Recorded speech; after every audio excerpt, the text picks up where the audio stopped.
Free agency, so let's hand out some off-season grades. Bobby, I'll start with you. What grade would you give the reigning champion, those Celtics? Well, it's got to be an A. The Jason Tatum Supermax extension, the Derek White signing. They even brought the band back. Luke Cornett and Xavier Tillman. Keep an eye out on a Sam Hauser possible extension. Brian, they don't even have to show up for school. They can just come at the end of the year and show up for finals here. So I give them an A. Can I just go pass or fail? I loved those classes, pass or fail classes. Yeah, I gotta agree with Bobby. I mean, listen, the window is open, and we are going to dissect the opportunity, and should they be the favorites again.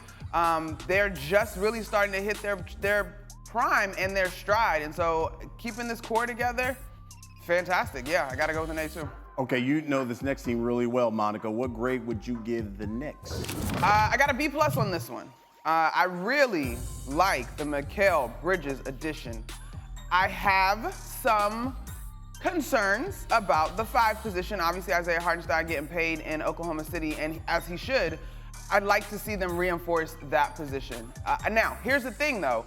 Mitchell Robinson was terrific before that injury in the fall. He was terrific when he made his way back in the postseason. And Julius Randle, some kind of way, I think people are forgetting about him as an interior reinforcement, both scoring and defending.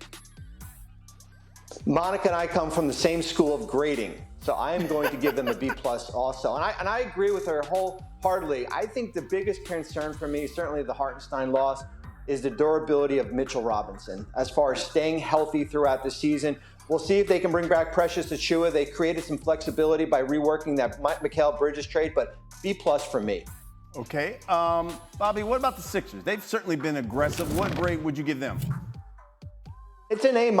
I'm not giving them an A right now because there's still some work to do. Certainly Paul George and Tyrese Maxey and Kelly Oubre, 3 big signings here, but I'm interested to see what they do with their front court. They need some size here. Certainly need a starting power forward.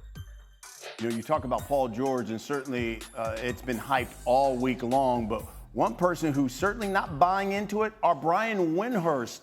Take a listen to what he had to say.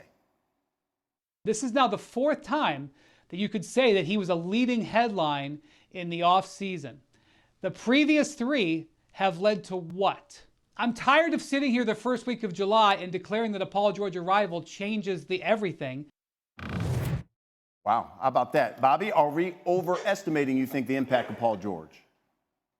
Well, listen, I think it's different than when he went to Oklahoma City and then when he went to the Clippers the last time he was traded here. Paul George is walking into a Sixers team where he's the 3rd best player. He's not the best player, that's Joel Embiid. He's not the 2nd best player, that's Tyrese Maxey. So I think the expectations are a little bit different here in Philadelphia. What do you think, Monica? Ooh, Bobby, I don't know. Here's my thing.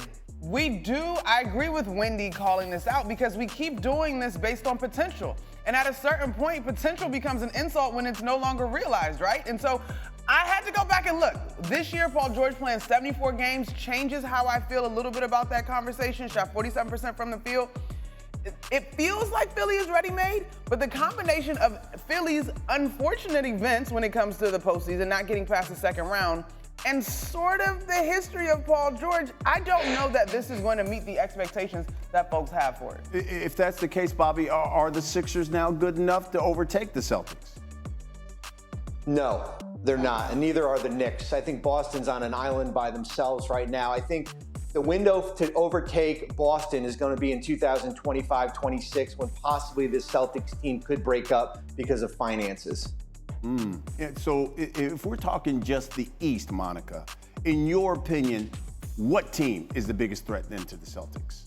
Gosh, that's tough. Again, you would look at this Sixers roster and probably say that they are built the best. It's sort of debatable. They need to figure out a couple of things in terms of defense, like Bobby just talked about. But you would at least look at Joel Embiid and say that's the reigning MVP if he's healthy, right? But I do think when it comes to the Knicks, they went out and got guys that could guard the Celtics, particularly their core 3, if you want to call it that. I mean, you can stretch it out to 4, but interchange that 3rd piece. I do agree with Bobby that there's still some distance to cover. To me, the X factor in this conversation is going to be which unit has the best chemistry and the want-to for one another. And that's where I would give the Knicks an advantage because, obviously, the Villanova piece, right? And so we got to see. Paul George, 2 weeks ago, we was on the show talking about it. Paul George has discussed fit as something that he's looking for. And I just think in general, I subscribe to, based on the history of it, the only time that the superstar of Paul George's caliber has worked as a centerpiece in year one was Toronto. So even if this does work, we're more than likely not talking about it working this season. Bobby, your thoughts? Well, listen, I look back on certainly the 2010 Miami team, and I know this is different than where Philadelphia is. That team took a year to try to figure it out. They didn't win a championship until the following year when they beat Dallas here. So when they beat Oklahoma City and they lost to Dallas the first year. So I think it's going to be a work in progress, Brian. I think certainly there's going to be a name tag when we get to training camp. Basically, everybody's going to have a name tag because there's so many new faces. I'm on